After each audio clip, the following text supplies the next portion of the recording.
Good morning. Ito may isa kaming check up na kapupull out lang namin. Chinek na tinesting na namin to pero walang pumapasok na dito, hindi gumagana yung niya. Kaya i-testing ko ulit. Yan. Ayun walang power pumapasok. Yung display niya walang pumapasok na power. So ko na lang siguro to i-manual.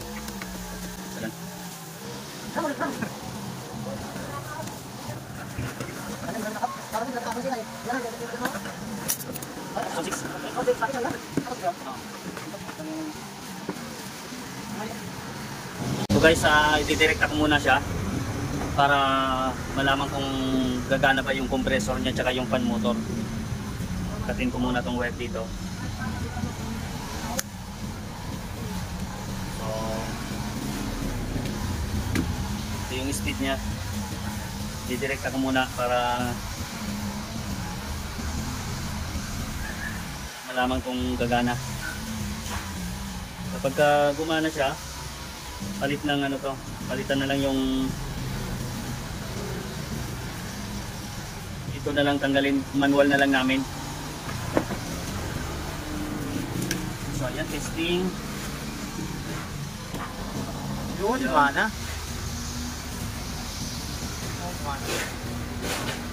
So ayan, gumana siya. So guys, gumana. So sira yung board niya. Wala naman kaming piyesang pang nito. Wala kaming power supply. Yung itong relay niya 12 volts. Wala kami niyan. Wala kami, kaya ko na lang to manual. Gumana na yung compressor niya rin. Direkta. Okay. So guys, linisin na rin namin to. Nag-yellow. Tagal matanggal yung yellow niya. So i-cleaning na rin namin to diretso. Ayan, dumi. Ayun na, Mike. Anong way ka yun? Lang muna namin to. I-cleaning tapos palitan na lang ng manual.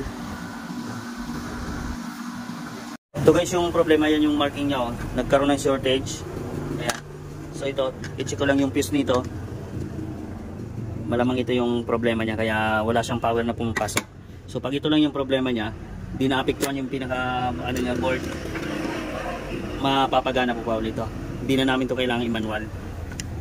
Ayan. Ayan lang yan. So ito ang problema, pumutok. Ayan. Ito na lang papalitan natin. Itong fuse na tube. Tube type.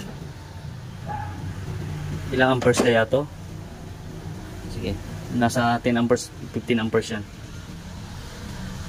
So yan guys, kaya siya nag-shortage dahil do sa tinirahan, binahayan siya ng langgam.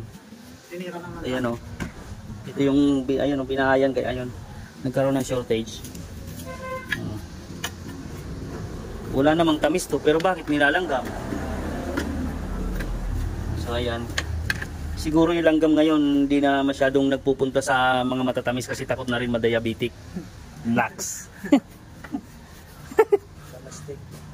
Gumaganoon pa. Sige, may iinit yan mamaya pa. So hinangan ko lang muna yung may nag-shorts. Ayan. Kasi nagpapantalon na-short. Ayan. Hinangan ko lang muna para yan. Para mag-function ulit. Ihinangan ko na lang to para magkaroon ulit siya ng contact. Kasi ito yung sumay pumutok. Nandito kasi yung niya, yung dumaan yung supply. Ayan ito yung pinaka-supply niya ng board ng 110. Tapos dito yung isa naman sa 220. Bali 220, 110, 110. Isang supply niya.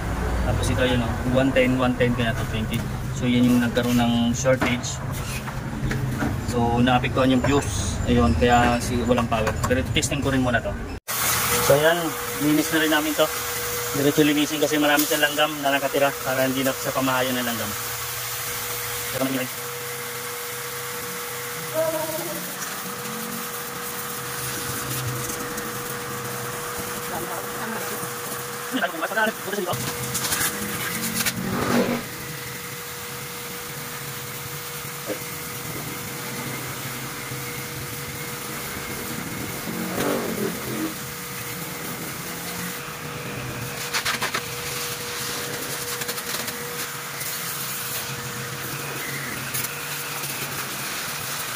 Ito guys, testing muna namin yung ano, kung okay na siya.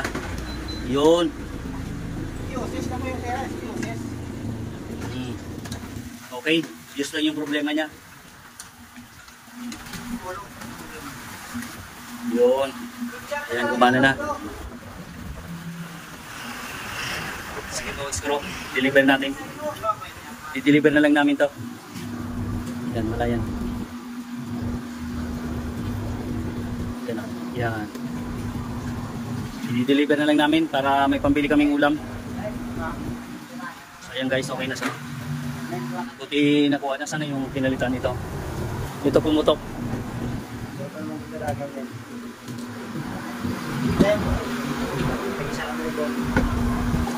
So ayan guys, okay na siya.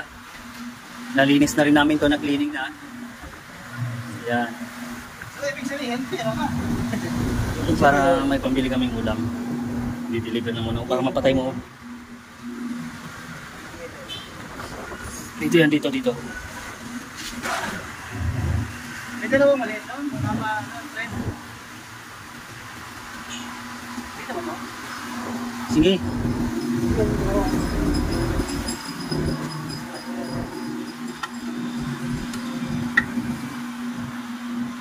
Ano? Hindi yan. Dalawa ka po. Huwag mo na gamitin yan. Ibig sabihin, Lusaw naman yan.